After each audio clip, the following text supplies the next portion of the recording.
존경할 수 있는 사람과 좋아할 수 있는 사람. 인간들의 얼굴이 지각기 다른 것 같이 그들의 성격, 사회적 지위, 그리고 후배들에게 받는 존경의 태도가 각각 다르다. 존경을 받을 수 있으면서도 좋아질 수 있는 사람이라면 물론 좋겠지만, 때로는 존경을 받기는 하나 인간적으로는 그리 좋아지기 어려운 사람들이 있다. 그의 학문, 예술, 업적은 높이 존경하나 그의 성격, 인품, 인간됨은 그리 좋게 느껴지지 않는 위인들이 참으로 많다. 이제 생각의 방향을 잠깐 바꾸어 과거의 위대한 인물들을 나이 가까운 친구로 삼을 수 있다면 몇 명쯤이나 그 대상이 될 수 있을까? 나는 누가 어떻게 권면하더라도 사상적으로는 훌륭하나 친구가 되기는 원하지 않을 몇 사람이 있다고 생각한다. 나는 어렸을 때부터 톨스토이를 무척 좋아했다. 한때는 나의 모든 인생관을 그에게서 얻었을 정도로 존경도 했다. 그러나 나는 톨스토이를 나의 친구로 삼고 싶다고는 생각지 않는다. 그의 자신도 억제할 수 없는 성격의 이중성, 항상 찌푸리고 인생의 모순을 해결 지으려 하는 태도는 존경의 대상은 될 수 있을지 모르나 친구로서 일생을 사귀기에는 퍽 어려울 것이다. 그는 육식을 반대하면서도 남이 모르는 밤에 고기를 훔쳐 먹어야 하는 체질과 성격의 소유자였던 것이다. 그의 지나친 의무적인 경건성은 좋아 보이지 않으며 그가 받고 있던 지나친 숭배와 존경의 후광이 그로 하여금 단순한 우정을 가지게는 못하리라고 믿어졌다. 차라리 톨스토이보다는 도스토옙스키가 인간적으로 접촉하기 쉽고 좋았을 것 같다. 그러나 러시아의 작가 중에 가장 친밀성과 우정을 가지기 좋은 사람이 있다면 주옥 같은 단편을 언제나 쓰고 있던 체홉일 것이다. 그 단순하고 담담한 성격, 어디서나 아름다움을 발견하는 인품은 누구에게나 좋은 친구가 될 것 같다.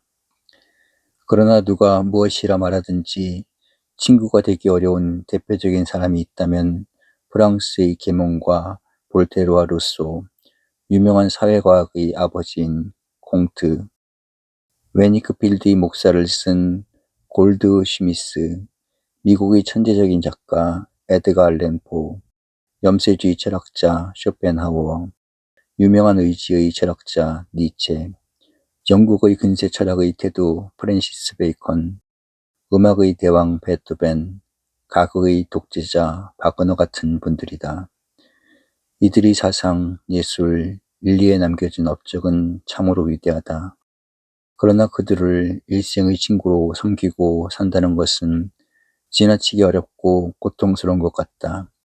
아마 이러한 부류에서 빠지지 않는 사람이 있다면 영국의 철학자 스펜서, 북구의 작가 스토린드베리도 들어서 좋을 것 같다.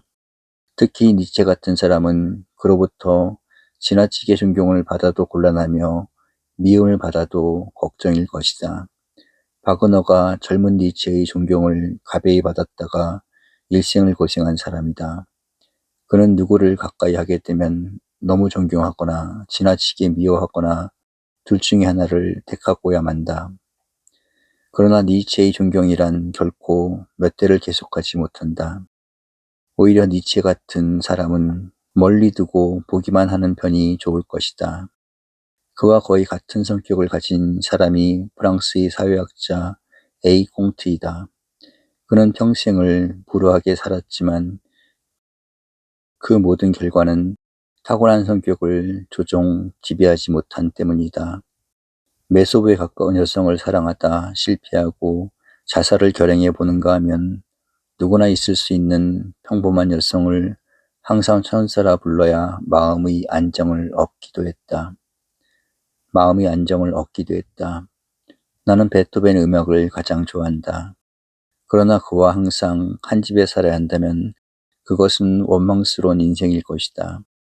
늙은 베토벤이 어린 친척애와 싸우고 있는 장면을 본다는 것은 그리 유쾌한 일은 못 될 것이다. 그런 점에 있어서는 루소도 마찬가지다. 숙제를 못해왔기 때문에 나와서 해 바치고 가라는 여선생의 명령을 받은 7살 난 루소가 우리 선생님이 다들 집으로 돌려보내고 나와 좋아하자는 것이 아닌가 근심했다는 심정, 대수롭지도 않은 작곡을 했는데 그 발표회에 귀족 부인들이 모여 칭찬을 했다고 해서 감격의 눈물을 떨구는 박은의 친구가 된다는 것은 약간 곤란하지 않을 수 없다. F. 베이컨의 오만과 지나친 수다는 항상 고요하고 유쾌한 정신적 상태를 지속시켜 줄 것 같지가 않다. 쇼펜하워도 마찬가지다. 그의 저서를 읽는 사람은 그 사상에 공명 도취될 수는 있다. 그러나 그 독선, 완고, 변태적인 심리 상태는 도저히 견뎌내지 못할 것 같다. 괴테 같은 분은 가장 높은 존경의 대상이 될 것이다. 그러나 그의 오만해 보이는 성격, 범인들은 이해하기 어려운 개인주의, 지나치게 받고 있는 영광과 존귀성으로 하여금 그의 친구가 된다는 것은 참으로 벅찬 일일 것이다. 에케르만 같은 이가 조심스러이 섬기기에 가장 적당했을 것이다. 그리고 먼저 말한 작가들 중에는 확실히 정신적 변태성이 작용하고 있기 때문에 우리는 그들의 작품으로 만족하는 편이 좋을 것 같다. 음악가 가운데 차이콥스키는 친구가 되기 어려울 것 같아도 쇼팽이라면 친구가 된 직도 하다. 그러나 친구보다는 마음에 맞는 여자만 있으면 곧 도망질치지 않을까 염려스럽다. 그런 점에서는 영국의 시인 바이런의 영혼심도 그리 좋게 느껴지지를 않는다. 그는 언제나 자기가 중심이 되는 마음의 왕자를 찾고 있기 때문에 한자리에 머물기가 곤란할 것만 같다. 키르케고르의 친구가 된다면 어떨까? 그렇다. 그의 친구가 되려면 자주 만나거나 의견을 교환하지는 말고 멀리 떨어져 있으면서 다감한 편지나 교환하는 편이 좋을 것이다. 키르케고르에게는 천진한 어린애, 무식하고 순진한 노인네들이 좋을 것 같다. 레기네 오르겐이 키르케고르와 결혼을 했더라면 그 여자는 남편의 정신적 이유물을 부담해 불행했을지도 모른다. 그러나 이러한 사람들과 똑같이 위대하며 많은 사람의 존경을 받고 있으면서도 누구의 벗이라도 될 수 있는 사람들이 있다. 종교적인 성자들은 들지 않더라도 인류의 벗이라고 곧 느껴진다. 저물어가는 저녁, 석가님의 옆에 서서 산 밑의 마을로 이야기를 들으며 걷고 있는 자신을 생각해보라. 공자님을 모시고 식탁에 둘러앉아 잔을 나누며 그 원만한 인품에 접해보고 있는 위치에 스스로를 놓아보라. 감람산 옹기종기 모인 바윗돌 모퉁이에 가지런히 누워 들려오는 그리스도의 음성에 귀를 기울이며 잠드는 제자들의 한 사람으로 자처해보라. 참으로 그분들은 룻 백성의 친구가 아닐까 생각된다. 이러한 위치에까지는 도달하지 못한다 하나 소크라테스, 성 프란체스코, 칸트, 모차르트 같은 이들은 언제나 친구로 삼아 보고 싶은 사람들이다. 소크라테스가 죽은 뒤 그의 제자들이 그렇게도 스승을 못 잊어 한 것은 그의 학문이나 사상이 아니었다. 그의 인간됨, 따뜻한 마음씨, 아낌없이 퍼부어주는 우정이었을 것이다. 많은 제자들이 항상 아버지라 부르며 언제라도 잊을 수 없었던 고귀한 친절과 사랑, 겸손의 소유자인 프란체스코는 확실히 우정과 친구로서는 역사의 유일한 분이었을지도 모른다. 칸트 같은 분과는 한 집에 일생을 같이 살아도 어색함이나 말씀이 없을 것 같다.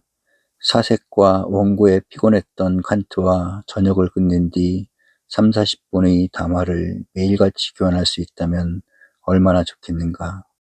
헤겔이나 피이테 같은 이에게서는 전혀 느낄 수 없는 다감하고도 부드러운 인간성에 만족할 수 있을 것 같다. 음악가 중에는 모차르트가 제일 친구로서는 좋을 듯 싶다. 한두 달 여행을 위한 친구를 고른다면 아마 모차르트쯤이 제일 좋지 않을까. 칼 힐티 같은 분은 얼마 모시고 있으면서 그의 생활과 신념에 찬 뜻과 일상성을 배우고 싶다. 아마 오늘의 슈바이처 박사와 비슷한 살림 태도가 아닐까 생각된다. 내가 접촉한 바 있는 한국 사람들 중에서는 도산 안창호, 인천 김성수 같은 분과 긴 사귐을 가져보지 못한 것이 유감이다. 물론 나이와 환경의 차이가 지나치게 많았지만 혹시 여자들 중에서 가까이 사귀고 싶은 누가 있는가 생각해보나 전혀 머리에 떠오르지를 않는다. 그런데 이상한 것은 영웅 위인이라고 불리워지고 있는 정치가 군인들과는 그리 가까이 사귀고 싶어지지를 않는다. 아무리 골라보아도 이 사람쯤이면 싶은 이가 없다.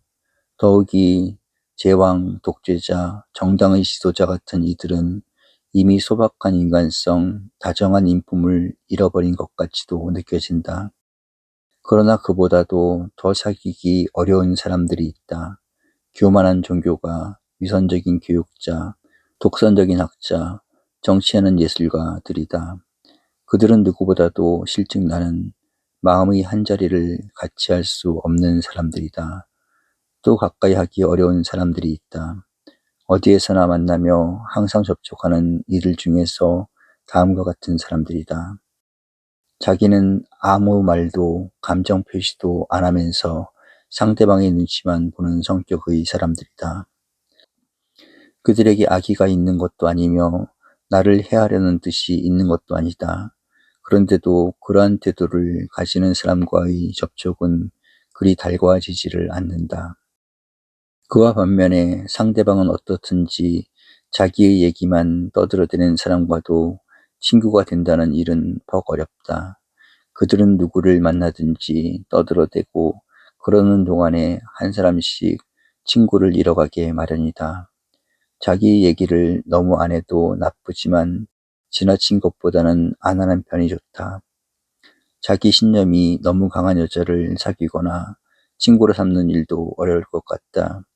여성의 아름다움과 고귀함은 그 부드럽고 여유가 있는 마음에 깃들인 감정이라고 생각된다. 신념이 강한 것은 좋으나 여자들은 지나치게 그 신념을 표면에 나타내지 않는 편이 좋지 않을까. 각박한 수고와 노력으로 사회에 진출 또는 상당한 직위를 가지고 있는 여성을 대하는 일은 퍽 힘드는 일이다. 인간성의 여유, 넓은 폭의 신념을 가진 여성들은 오히려 어머니 같고 누님 같아 좋으나 여유 없는 노력, 끝없는 주의와 수고에서 일생을 쌓아올린 여성들은 언제나 자기 일에 몰려 정신적 여유가 없이 살기 때문에 항상 타인을 비판적인 관찰, 얕은 계획성을 가지고 대하기 쉬우므로 언제나 피곤과 불안을 가져오게 한다. 특히 남성들과 같은 지위에서 경쟁심으로 쌓아올린 직업 여성들에게서 발견되는 인상이다. 선생들은 어느 학생이나 귀엽고 대견하게 대하기 마련이며 또 그렇게야만 한다. 그런데 학생들 중에는 전혀 스승의 감정과 기분을 이해 못하는 이들이 있다. 선생들이 사생활을 당연한 듯이 묻는다든가 동료 선생들의 단점이나 약점을 얘기해서 좋아하는 선생의 환심을 사려 한다든가 지나치게 존경하는 나머지 말 한마디 한마디에 뜻을 두어 상대방을 어색하게 만든다든가 하는 태도들이다. 머리가 좋은 학생들, 그리고 사회의 업적을 인정받기 시작하는 소장학자나 예술가들의 자존심과 날카로운 지성도 좋은 면이 있으나 그들은 괴테의 포도주도 완전히 익어서 제맛을 가지기 전에는 거품을 내고 끓는 법이다는 얘기를 기억해 두는 편이 좋을 것 같다. 그러면 끝으로 나는 그 어떤 편에 속하는 사람일까? 또 어떠한 사람이 되어야 할까? 물론 우리들 모두가 위대한 업적을 남기며 명성을 떨치는 사람이 된다는 것은 아니다. 그러나 크고 작은 차이는 있으나 그 어떤 성격의 인간이 된다는 것만은 사실이다. 우리는 다른 무엇보다도 원만하고 조화된 인간성, 스스로의 마음과 생활을 중심 있게 가꾸어 누구에게나 공통성, 친밀성을 가지고 살 수 있는 인품을 형성하지 않으면 안 된다. 대수롭지 않은 명성, 불필요한 직위감, 지극히 적은 정신적 소유에서 오는 교만 등을 버리고 언제나 인간다운 인간, 편협됨이 없는 성격을 갖도록 노력해야만 할 것 같다. 이러한 생활과 마음의 태도가 습관이 되며 사회의 어디서나 발견할 수 있는 전통과 빛이 된다면 우리들의 행복, 인류의 안정과 영광은 더 높아질 것이 아닌가 생각된다. 남에게 대접을 받고자 하는 그대로 남을 대접하려는 말씀이 떠오른다.